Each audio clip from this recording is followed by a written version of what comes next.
Jumpa lagi dengan saya Raffi Channel. Pada kesempatan kali ini saya melakukan modifikasi atau membuat power bank rakitan dari dua sistem power bank yang berbeda. Pertama dari brand Sanyo Probox, pasti paham material dari Sanyo Probox sangat-sangat bagus, mulai dari modul ataupun sel. Kemudian saya kombinasikan atau saya masukkan ke dalam sistem modulnya power bank Acom AP201 yang memiliki kemampuan fast charging 22,5 Watt. Seperti apa hasil performa dari power bank rakitan saya ini? Simak videonya. Pertama kita lihat dari sisi material power bank Sanyo Probox yang ada di spesifikasi dahulu. Lihat ini, dia itu dibuat anggap berdasarkan garansi tahun 2018. Secara mAh 7800 mAh. Ini lihat dia, struktur inputnya 5 volt 1 ampere atau 5 watt.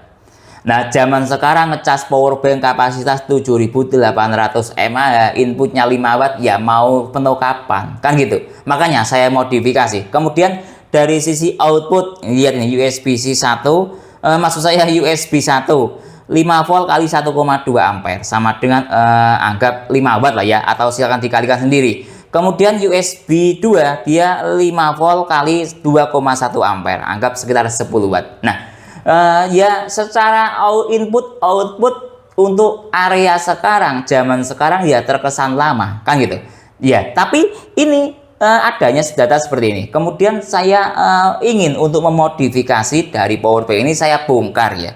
Nah, seperti ini dia materialnya. Dari sisi material gak nyacat, sangat kuat, sangat bagus dan berkualitas. Lihat ini, lihat, casingnya sangat tebal, tidak iur-iur. Lihat ini, kalau bahasa saya tidak tipis lah, kalau bahasa nganjuk mungkin iur-iur. Lihat ini, sangat kokoh. Kemudian kita lihat dari sisi ini sudah saya bongkar ya. Saya hanya ingin mengontenkan ini. Kemudian dari sisi modul, lihat modulnya dia, komponennya tidak kaleng-kaleng. Kalau bisa saya katakan mungkin ini sebuah komponen tradisional ya, power bank era tahun 2018. Ini dia menggunakan LED bar yang ada di sini 1, 2, 3, 4, dan dia seperti ini. Kalau pengen tahu mikroscan-nya, lihat sekuat ini mikroscan-nya, bukan kaleng-kaleng. Lihat ini. Nah, nanti saya bandingkan dengan mikroscan-nya Acom. Kemudian dari sisi lainnya, ya komponennya sangat banyak, bukan kaleng-kaleng. Coba saya balik. Nah, segini banyaknya. Teknologi tradisional dan soal keawetan gak nyacat kan gitu.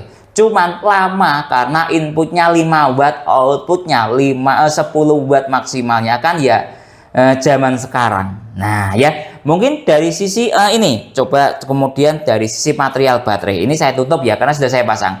Ini baterainya seperti ini, dia menggunakan sel 18650 3 biji.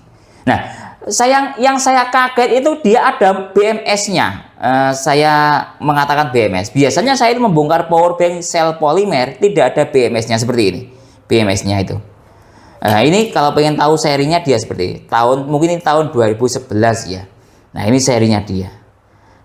Ini mau saya putar tapi takut malah rusak ya. Coba sebentar saya perlihatkan. Nah, seperti ini dia. Sebentar. Saya fokuskan dahulu BMS-nya. Ini dia, di baliknya dia seperti ini. Ada mungkin ini ada, ini namanya chip mungkin ya, saya maaf bukan mekanik pro, jadi ya komponen-komponen elektronik seperti ini agak kurang paham. Ada 5 chip lah atau 5 IC kira-kira seperti itu BMS-nya. Kemudian dari sisi yang lain, tentang kita melihat kualitas dari material lah ya. Dia itu dikasih ini namanya komponen baterainya itu, saya itu kaget, ada 3 jalur di sebelah sini. Ini itu dia ada baterai plus ya, kemudian ada baterai min dan ada temperaturnya. Lihat ini, atau sensor temperatur kan gitu. Ini lihat. Nah, sensor temperaturnya ini itu beda, agak aneh gitu ya kalau menurut saya itu. Kemudian dia itu dihubungkan ke BMS. Nah, seperti ini dia. Nah, kemudian ini ya, baterainya min dihubungkan ke baterai min, baterai plus dihubungkan ke baterai plus. Kemudian ini lihat ya, sensor temperatur dihubungkan ke NTC ini. Sistemnya beda. Nah, seperti ini. Nah, ini tentang sebuah sistem struktur material power bank tradisional zaman dahulu dari sisi material bukan kaleng-kaleng, sangat bagus. Kemudian kita lihat dari sisi material modul yang ada di powerbank Akom ya. Ini untuk baterainya ya Akom seperti ini, dia sel polimer, sudah rusak ya. Usia pakai sekitar 1,5 tahun, 2 tahun sudah rusak. Ya normal sel polimer rusaknya segitu usia pakainya. Sekarang saya bahas masalah modul.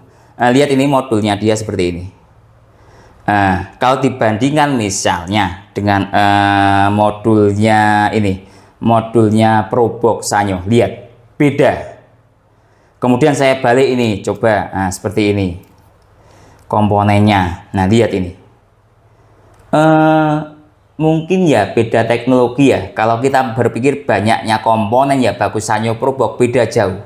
Ya beda teknologi kira-kira seperti itu. Tapi ya ada harga, ada kualitas, ada brand, ada kualitas lah ya. Lihat beda jauh. Mungkin ini teknologi tradisional, ini teknologi modern. Nah kalau pengen tahu dia menggunakan chip atau serinya chip SW6208. Nah seperti ini. Umpama kita mau membandingkan kualitas mikroscan-nya, Sanyo Probox seperti ini, sangat kokoh. Nah, kalau pengen tahu mikroscan switch kliknya di Akom dia seperti ini, kecil. Nah, beda jauh. Ini bahkan dilem dia tidak goyang ketika saya melakukan scan, kira-kira seperti itu. Lihat, beda sama Sanyo Probox, ada besinya seperti ini, tidak pakai lem segala. Ada kaki-kakinya lah ya, kira-kira seperti itu. Coba sih Sanyo Probox ada kaki-kakinya atau tidak ini. Tidak ada kaki-kakinya. Lihat ini langsung di mungkin ini lihat ini, dia ada di sini. Entah ini solderan kaki-kaki atau bagaimana, saya kurang paham. Ya intinya seperti ini ya. Ini dia dibaliknya seperti ini. Ini mikroscan-nya. Nah ini mikroscan-nya. Jadi beda kualitas. Mungkin ya teknologi modern sama teknologi tradisional beda jauh. Dari sisi material jauh lebih bagus Sanyo Probox, tapi dari sisi teknologi fast charging ya lebih bagus Akom. Nah dari sisi yang lain untuk modul NTC atau temperatur, sensor temperatur yang ada di Akom ini, dia ada di sini. Ini dia temperatur NTC, kemudian ini, nah ini ada ininya. Ini untuk kita hubungkan ke baterai. Apabila terjadi baterainya panas berlebih, dia akan memutus. Saya sudah pernah membahas ini. Nah beda kalau teknologi temperaturnya Sanyo Probox, dia lihat ini ada tulisannya. Ini modul ini punyanya Sanyo Probox ya, baterainya plus BMS-nya. Kalau Akom mungkin BMS-nya nyatu jadi satu di sini, mungkin saja seperti itu. Nah lihat ini NTC-nya Sanyo Probox, dia seperti ini. Temperaturnya tadi ada di sini. Nah di tengah-tengah ini ada tulisannya tem gitu. Nah ya, jadi seperti ini perbedaan antara teknologi modul powerbank zaman sekarang fast charging 22,5 watt dengan modul powerbank era tahun 2018 2019 seperti itu. Tes input daya kombinasi sel Sanyo Probox dengan modul Akom AP201 ya. Lihat ini. Nah, apakah efektif atau tidak? Nah, kita cek input dayanya. Nah, ya sama-sama tidak tahu, karena ini kan kalau sel bawaan Akom itu kan tidak ada modulnya. Terus dikasih modul seperti ini, apakah bisa kan itu? Modul BMS maksud saya. Ya dicoba saja. Wong namanya uji coba. Apakah rusak? Ya tidak tahu, kita coba saja. Nah, ini sudah saya hubungkan seperti ini. Kemudian ya saya buat telanjang seperti ini saja, biar jelas. Saya hubungkan untuk cek seluruh daya dahulu. Nah lihat ini sudah nyala, start dari baterai 0, petir hijau nyala. Nah lihat ini, saya lewat jalur PD ya, C2C menggunakan kabel Vivan kombinasi adapter charger Venson 70 watt. DC yang aktif, tidak PD ya, kok DC ya, sudah adanya seperti itu. 8,9 volt kali 1,9 ampere sama dengan 17,8 watt. Secara teori Akom ini 18 watt inputnya, bisa terlihat ini mungkin. Nah input terlihat ya, input 9 volt 2 ampere. Nah ini bisa mencapai 8,9 volt kali 1,9 ampere ya, realnya segini, sangat maksimal sekali. Nah lihat, apakah panas? Coba saya pegang ya, mungkin modul BMS-nya ini aman. Nah, tidak percaya, saya termogan. Nah, kalau ini saya ambilkan termogan saya, lihat ini. Nah, sebentar. Nah, saya termogan. Tidak panas, cuma 40, 39, 40 aman. Nah, ya. Jadi efektif gitu loh. Kalau tidak cocok biasanya itu dayanya 0 atau BMS-nya panas menyengat. Ini sudah jalan lumayan lama loh, ini saya tanpa skip. Aman. Nah, 42. Ini sudah saya tata, saya kasih timer, saya hubungkan tanpa menggunakan USB doktor.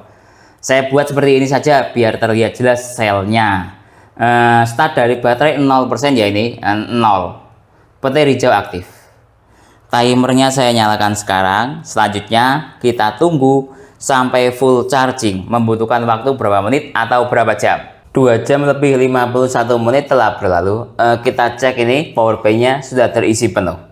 Sebentar saya tekankan, nah ini ya sudah terisi penuh dalam waktu 2 jam lebih 51 menit. Sudah rasional ini. Biasanya kalau saya recharging power bank 22,5 watt kapasitas 10.000 mAh membutuhkan waktu sekitar 3 jam sampai 3 jam setengah. Nah ini kapasitas 7.800 full dalam waktu 2 jam 51 menit aman, tidak ada masalah. Nah lihat ini VOOC-nya aktif, start dari baterai 12%, secara tulisan super fast charging. Nah kemudian kita lihat ini dari sisi power bank, petir hijaunya juga aktif. Kemudian dari sisi struk daya coba kita lihat DC yang aktif dengan struk daya 4,2 volt kali 3,7 ampere sama dengan 15-16 watt VOOC yang aktif. Kemudian dari sisi ripple kita cek, saya pause secara acak, menghasilkan nilai VPP 16 mV. Tes ke Huawei Matepad yang support supercharger protokol 22,5 watt, saya hubungkan lewat jalur PD. Nah ini sudah saya hubungkan. Start dari baterai 10%. Nah, kita tunggu sebentar. Nah lihat ini dia loading yang aktif petir double seperti ini. Nah kalau seperti ini biasanya itu yang aktif quick charging ya, bukan super charging. Lihat ini quick charging. Biarkan tabletnya standby. Kita cek dari sisi power bank. Nah, lihat petir hijau juga aktif. Sekarang kita cek dari sisi struk daya, FCP yang aktif dengan struk daya 8,9 volt kali 1,2 ampere sama dengan 11,4 watt. Jadi bisa digunakan untuk charging ke tablet Huawei. Tes ke ponsel Samsung Galaxy A05 super fast charging Samsung 2.0 45 watt. Saya hubungkan lewat jalur C2C ya. Super fast charging aktif, bisa terlihat petir double. Biarkan ponselnya standby. Kita cek dari sisi power bank, petir hijau aktif dengan menggunakan baterai dari Sanyo ProBox. Sekarang kita cek dari sisi USB data receiver PPS yang aktif dengan struk daya 8,7 volt kali 1,9 ampere sama dengan 16,8. Sudah rasional ya. Super fast charging aktif karena dayanya di atas 15 watt. Saya masuk ke menu ripple. Saya pause secara acak, menghasilkan nilai VPP 48 mV. Tes ke ponsel Xiaomi Redmi 15C yang support Mi Turbo Charging 33 watt. Saya hubungkan lewat port USB-C. Nah lihat ini, Mi Turbo Charging aktif, cuman tidak ada desimalnya. Biarkan ponselnya standby. Kita cek dari sisi power bank juga petir hijau aktif. Nah kita cek dari sisi struk daya, PPS yang aktif dengan struk daya 8 volt kali 1,6 ampere sama dengan 13, sekian watt yang aktif Mi Turbo Charging. Coba saya masuk ke menu ripple, saya pause secara acak, menghasilkan nilai VPP 25 mV. Tes ke ponsel Samsung Galaxy A36 super fast charging Samsung 2.0 40 watt. Saya hubungkan lewat jalur C2C atau PD. Lihat ini saya hubungkan. Kita tunggu sebentar, petir hijau nyala, start dari baterai 5%, fast charging yang aktif secara tulisan seperti itu. Kita cek dari sisi struk daya, USB data receiver PPS yang aktif dengan struk daya 8,1 volt kali 1,8 ampere sama dengan di atas 15 watt. Secara struk daya ini sama dengan super fast charging Samsung 25 watt, tapi secara tulisan fast charging. Coba saya masuk ke menu ripple. Saya pause secara acak, menghasilkan nilai VPP 24 mV. Tes rel capacity power bank Acom kombinasi dengan sel baterai Sanyo ProBox ini ya. Kita cek dahulu dari sisi power banknya, dia 100%. Kemudian kita cek dari sisi sistem baterai, nanti saya tes ke ponsel Samsung Galaxy A36 super fast charging Samsung 2.0 ya, 45 watt. Sistem baterai yang ada di ponsel Samsung kita lihat dahulu. Nanti start dari baterai 6% atau anggap 5% lah ya, dibulatkan seperti itu. Untuk mempermudah cara menghitung atau secara mAh, ini lihat 300 mAh, tingkat kesehatan baterai good, jenis baterai Li-ion, kapasitas maksimalnya 5000 mAh. Saya hubungkan sekarang menggunakan jalur C2C karena yang saya kejar adalah real capacity-nya. Jadi nanti saya buat mode ponsel mati. Kita lihat ini, start baterai 6% ya, sebentar. Dia masih negosiasi daya, fast charging aktif. Kemudian saya buat mode ponsel mati karena yang saya kejar adalah real capacity-nya. Timernya saya nyalakan sekarang. Selanjutnya kita tunggu, kalau ke Samsung biasanya dalam waktu 60 menit mampu mengisi berapa persen. Nah, lihat mode ponsel mati start dari baterai 6%, indikator fast charging power bank aktif dengan sel Sanyo ProBox. Nah, selanjutnya kita tunggu sampai 60 menit. 30 menit telah berlalu. Kita cek dari sisi power bank. Petir hijau masih aktif atau fast chargingnya aktif, tersisa daya baterai 85% dengan menggunakan baterai sel Sanyo ProBox. Nah, sekarang kita cek dari sisi ponselnya. Sebentar, tersisi 44%. Nah, ingat, ini modul power bank 22,5, jadi dia memiliki speed charging rasa super fast charging, belum super fast charging banget. Nah, untuk persentase segini dalam waktu 30 menit sudah lebih dari cukup, ada rasa super fast charging. Sekarang kita cek dari sisi temperatur power bank. Nah, lihat ini temperatur, coba saya taruh di sini biar lebih jelas. 34, lihat ini saya dekatkan, 34 hangat normal ya. Ya mungkin karena ada pengaruh dari speed chargingnya dalam waktu tadi 30 menit terisi sekitar di 40-an. Nah, di sini, nah lihat, bahkan di sini malah dingin. Nah, ini mungkin ada lokasi BMS-nya. Di sini nih ada lokasi BMS-nya. Coba saya dekatkan. Hangat normal kalau menurut saya ini. Nah, sebentar, mungkin di daerah sini 36, 35, rata-rata segitu. Hangat normal, cukup bagus performanya. Nah, 36, 35. Coba kita cek dari sisi ponsel. Nah, sebentar, temperaturnya ponsel ini ya sama juga. Nah, ini terpengaruh oleh kondisi lingkungan juga. Kondisi lingkungannya lagi musim dingin kan gitu ya. Saya melakukan tes ini di pagi hari. Nah, lihat hangat normal. Selain itu juga karena ponselnya 45 watt, cuma diisi daya anggap super fast charging atau daya sekitar 16 watt, ya pasti hangat normal, bahkan kategori dingin. Selanjutnya kita tunggu sampai 60 menit, mampu mengisi berapa persen. 1 jam lebih 2 menit telah berlalu. Kita cek dari sisi power bank, tersisa daya baterai 71%, petir hijau masih aktif atau fast chargingnya masih aktif. Kita cek dari sisi ponselnya. Nah, sebentar, harus dimiringkan seperti ini. Terisi 76% dalam waktu 1 jam lebih 3 menit. Jadi saya stop sampai di sini.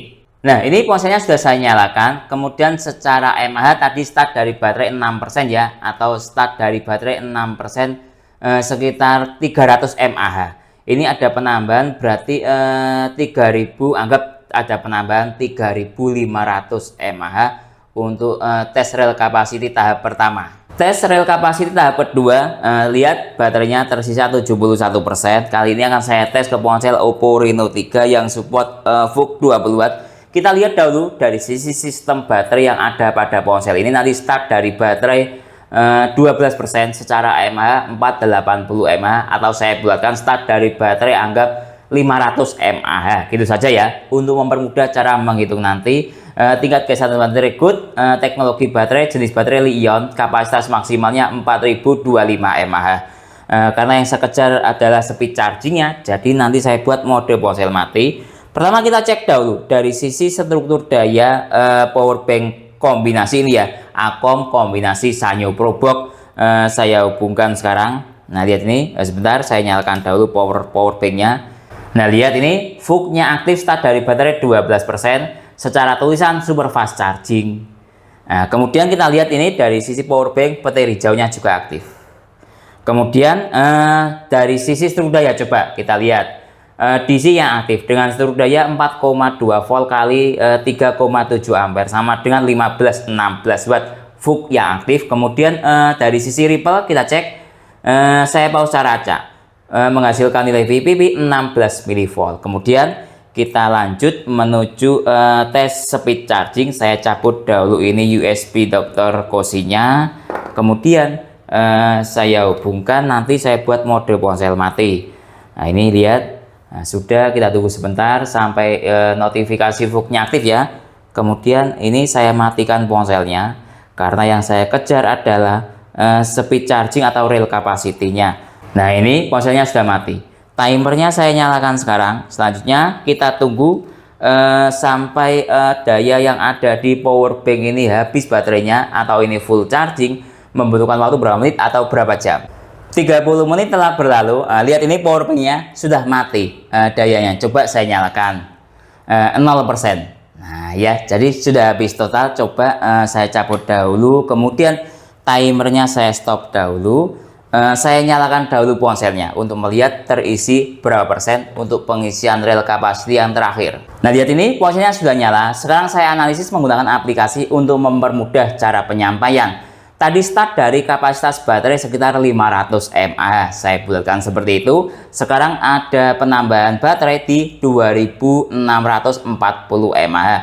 Atau anggap ada penambahan sekitar di 2500 dikurangi 500. Jadi terakhir pengisian ada penambahan sekitar 2000 mAh. Kemudian daya yang ada di power bank ini sudah habis total. Analisis real capacity power bank rakitan kombinasi sel Sanyo ProBox dengan modul power bank Acom AP201.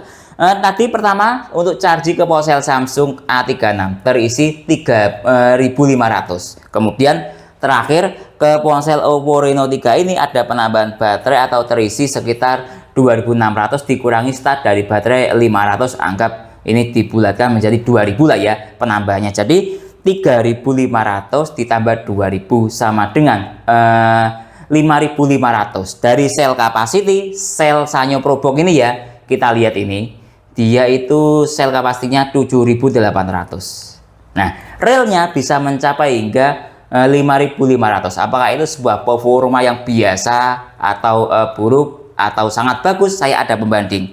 Ini sel dari Cooktek ya, 10.000 mAh. Ini harga mahal, harganya sekitar 600 ribuan. Dia mengklaim sel kapasitinya 10.000 mAh, ratednya bisa mencapai 5.500. Anggap 55% ya rated kapasitinya, atau teman-teman mengatakan real capacity. Nah, sedangkan sel Sanyo ProBox ini dia dari 7.800, realnya bisa mencapai 5.500. Kalau dipersenkan kurang lebih mencapai 70%. Nah, silakan dihitung sendiri ya, 70%. Jadi di atas dari kemampuan power bank Cooktek ini, real capacity dari sel Sanyo ProBox ini. Padahal dari sisi usia produksi sel ini ya, kita melihat ini berdasarkan garansi saja. Ini garansinya dia anggap ini 2018. Usia produksinya atau selnya diproduksi sudah sekitar 2018 ke 2026, 8 tahun. Masih menghasilkan real capacity yang sangat bagus, bisa mencapai 70%. Sangat-sangat istimewa kualitas dari sel Sanyo ProBox ini. Jadi kesimpulannya, dengan kombinasi atau membuat power bank rakitan seperti ini, kombinasi antara material dari power bank yang kualitasnya bagus dengan teknologi modul power bank yang masa kini. Nah, dalam hal ini di sini Sanyo ProBox materialnya bagus baik dari sisi modul maupun sel. Saya ambil selnya, kemudian saya kombinasikan dengan power bank Acom yang support super fast charging atau teknologi masa kini lah ya. Kira-kira seperti itu kemampuan super fast charging ya. Menghasilkan sebuah performa yang jauh di atas dari kemampuan Sanyo ProBox sebelum saya modifikasi selnya. Yaitu contoh tadi misalnya ketika saya tes ke ponsel Samsung Galaxy A36 super fast charging 20 watt aktif, lalu ke Samsung Galaxy A36 fast charging aktif atau secara turun daya juga super fast charging yang jalan, lalu ke ponsel Oppo Reno 3 VOOC-nya juga aktif. Padahal ketika menggunakan power bank Sanyo ProBox ini tidak akan mungkin support super fast charging ataupun fast charging. Lalu dari sisi kemampuan speed recharging juga cukup bagus sekali. Hanya membutuhkan waktu sekitar di bawah 3 jam untuk full charging dengan modul power bank Acom ini plus sel Sanyo ProBox. Padahal kalau kita menggunakan modul dari Sanyo ProBox ini pasti fullnya di atas 5 jam. Ya harap maklum ya, karena input power bank cuma 5 watt. Nah, lalu dari sisi kemampuan real capacity juga masih cukup bagus sel ini, walaupun usianya diproduksi sejak anggap tahun 2018, sekarang 2026, kurang lebih selnya usianya sudah 8 tahun, tapi masih menghasilkan nilai real capacity yang cukup bagus sekali. Dari sel capacity 7800 mAh masih menghasilkan nilai real tadi ke ponsel Samsung A36 3500, lalu ke Oppo Reno 3 2000, totalnya bisa mencapai real hingga 5500 mAh. Kalau dipersentasekan sekitar 70% dari 7800 mAh. Nah, sebuah kemampuan real capacity yang lebih dari cukup, atau bisa saya katakan sangat bagus. Ingat kondisi sel kualitas dari produksi tahun tua ya, atau stok lama, bisa menghasilkan sel real capacity hingga 70%. Lalu dari sisi temperatur tidak ada masalah, baik dari sisi tadi saya tes untuk charging ke ponsel Samsung A36 maupun Samsung A36 saja tadi ya, menghasilkan sebuah temperatur tidak terlalu panas menyengat. Artinya cocok ketika dia temperaturnya tidak panas, baik dari sisi baterai maupun ini modul ataupun BMS ini cocok. Tidak ada kendala, tidak panas menyengat, rata-rata di hangat normal. Jadi secara keseluruhan dengan modifikasi atau power bank rakitan seperti ini, antara Sanyo ProBox dengan modul power bank Acom AP201 cocok, tidak ada masalah, menghasilkan sebuah performa yang cukup bagus dengan material sel yang berkualitas, ada BMS-nya. Mungkin itu ya yang bisa saya jelaskan dalam tes modifikasi power bank kombinasi Sanyo ProBox dengan Acom AP201 ini. Kalau teman-teman ada pertanyaan atau usulan lain yang sekiranya belum saya jelaskan dalam tes video ini, silahkan menulis di kolom komentar. Kalau teman-teman ingin membeli power bank Sanyo ProBox ataupun Acom AP201 ataupun alat tes lainnya, link pembelian ada di deskripsi. Saya Didin undur diri dulu, sampai jumpa pada video berikutnya. Terima kasih.